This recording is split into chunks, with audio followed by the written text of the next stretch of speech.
Excellent work, men. Go again. Now.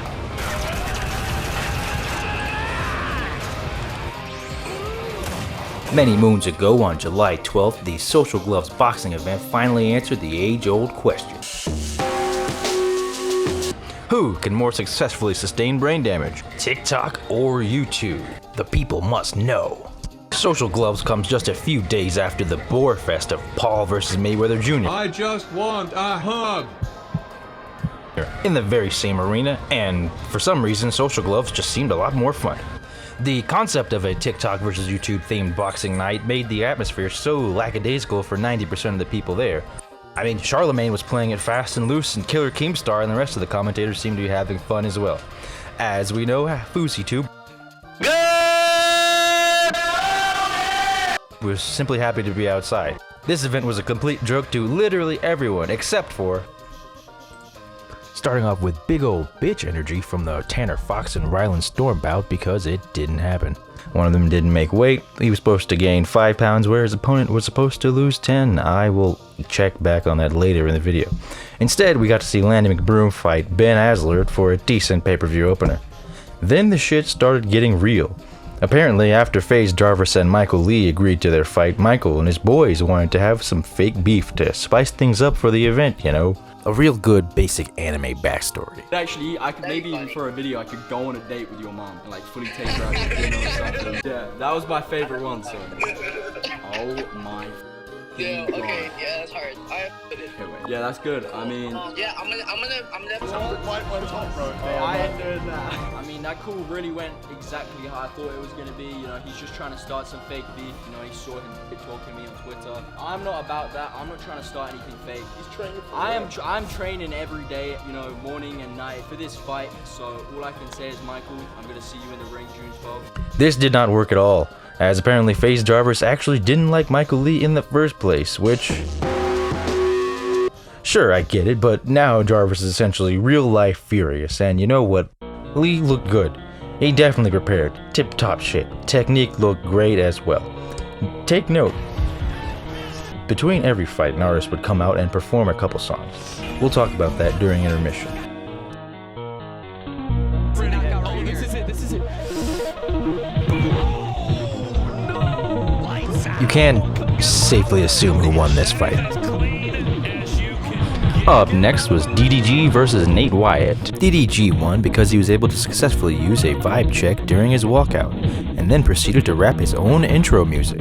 As Boxer Lady put it before DDG even came out.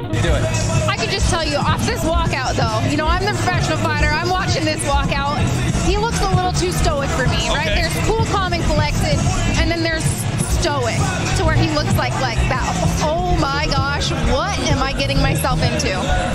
Stoic, sullen, stone-faced even, compared to...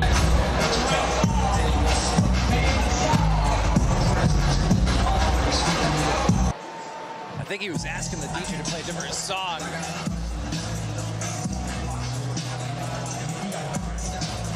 It looks like kind of like he's all mic'd up to rap himself here. Right, I believe this is his own song. This is what he needed to come out to. Can't beat that. That's why he went Pure confidence. When you're about to fight a motherfucker and he stops to change the music, that's when you know you fucked up.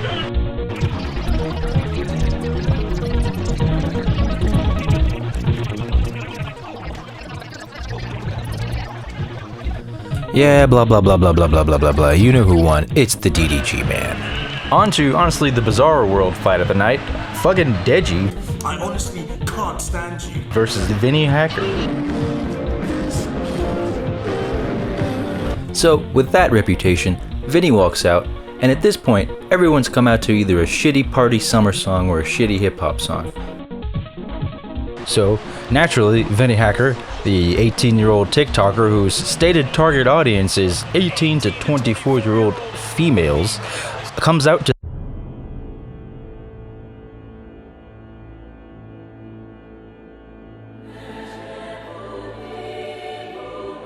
the fucking pain theme. And if we're being honest, it was over from that point on. I mean, I'm a little older than Deji, and under normal circumstances, I couldn't see myself being afraid to fight an 18-year-old TikToker, but Holy smokes, this kid really bought the fire. Also, uprocks.com had a story a day before the fight where they have Vinnie Hacker quoted as saying he was listening to Wiz Khalifa, quote, "I first heard this song when I was filling up my car with E10 and it stuck with me." You don't have the new state-of-the-art biodiesel they've been rolling out? Which is literally the most Zoomer sentence I've ever heard, but fuck me, I'm an old cunt. Luckily, Deji came prepared with an ominous anime fight song of his own.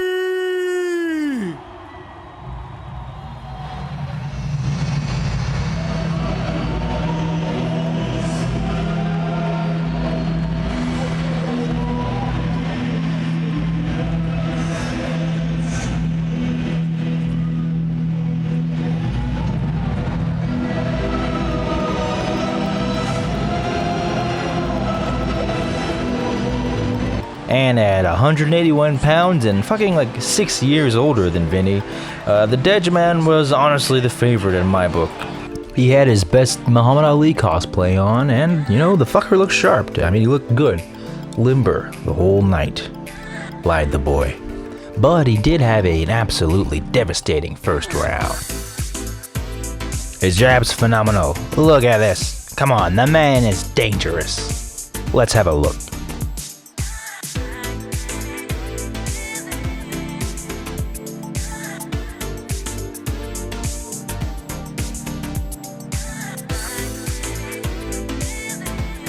And then it happened.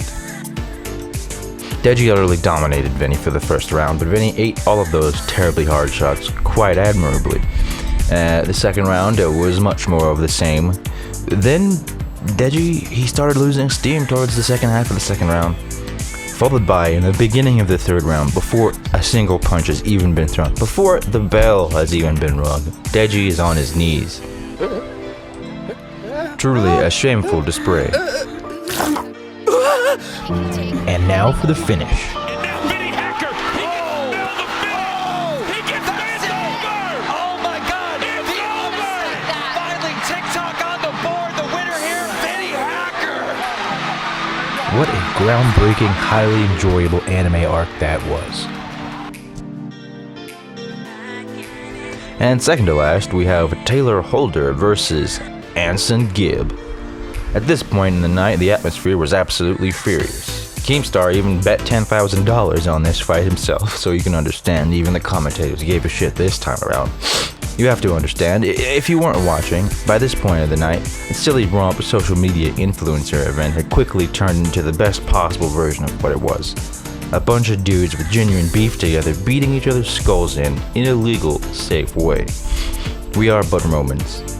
I genuinely think no one was expecting these meme dancing pretty boys to actually beat the shit out of each other, but by this time of the night, we'd seen 3 or 4 knockouts, and one of the commentators is a professional bare-knuckle boxer, and even she seemed impressed. Holder versus Gibb was an oddball of a fight. Apparently, it was hard for Holder to even find anyone willing to fight him. Everyone thought he was such a badass, apparently. Which reflects greatly on whoever passed up on that opportunity, as Gibb proceeded to stalk him around the ring, as Holder didn't really seem like he even wanted to throw a punch in the first place. Seems like he wasn't a fighting kind of guy, you know? I don't know about you, but on the list of people that I want to fight... Okay, let's see my to-do list. Go to work, go to work, go to work, go to work, go to work. Oh, that's not right. I need the one for Sunday. Ah, here we go. Punch someone in the head. I would say people that don't punch is like in the top 200 spots. Just all 200 people. All the Amish community, you know, all pacifists, they're right there on the list. And then we start getting to weak people after that, but generally speaking, I'd like to fight people who don't fight back. This goes on for a full 5 rounds. Gibb doesn't let up for a second. The man has great cardio. He actually looks like a real fighter. So after the final bell is rung, we all patiently wait for Gibb to be declared the winner, as he obviously did win. So long as the judges had eyes and there's no interdimensional shenanigans involved. And then, bizarrely, the judges called it a tie. This is an outrage. Riders on the storm have been notified immediately. God help you. Don't worry, Gibby. We all know who won. Before I can talk about the final bout, I would like to attempt to describe to you the...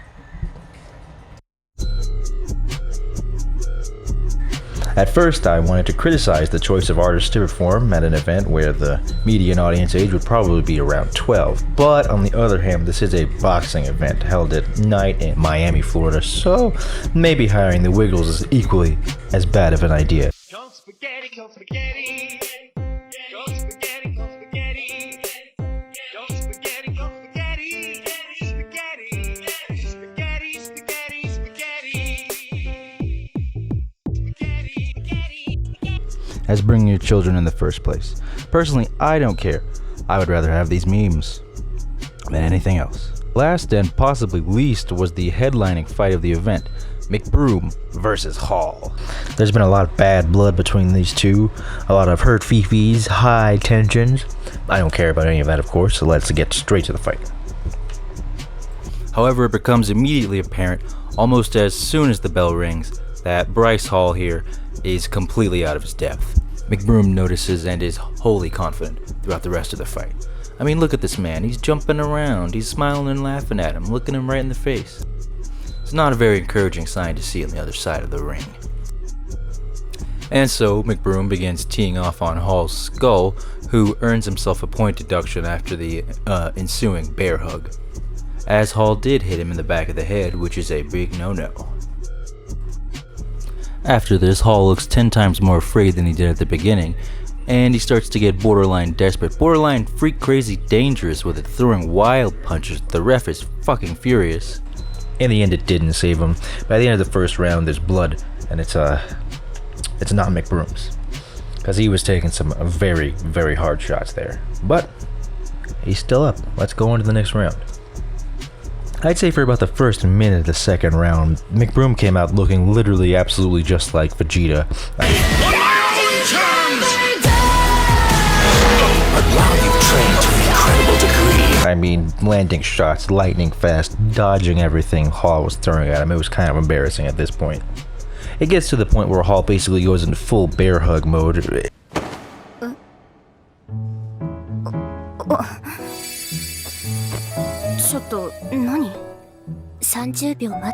In a feeble attempt to just survive the round, and he nearly makes it.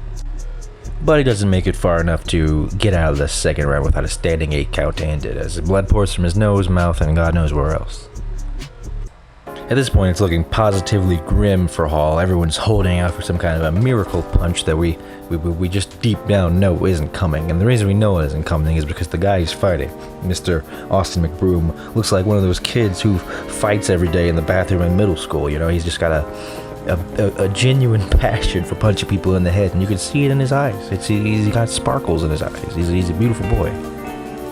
By the third round, McBroom is now confident that he'll win regardless of whatever happens besides a lightning strike or a random heart attack on his part. So he just resorts to only throwing haymaker super death punches for basically the rest of the fight. And finally, with 35 seconds left in the third, he started landing. And somehow, Hall was still standing, pouring blood much like a faucet. Blood much like a faucet.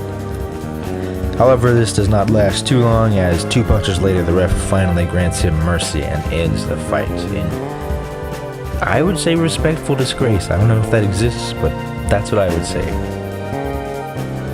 In summary, I learned nothing, my soul is still empty, and I had fun. Bye. Like, subscribe, go home.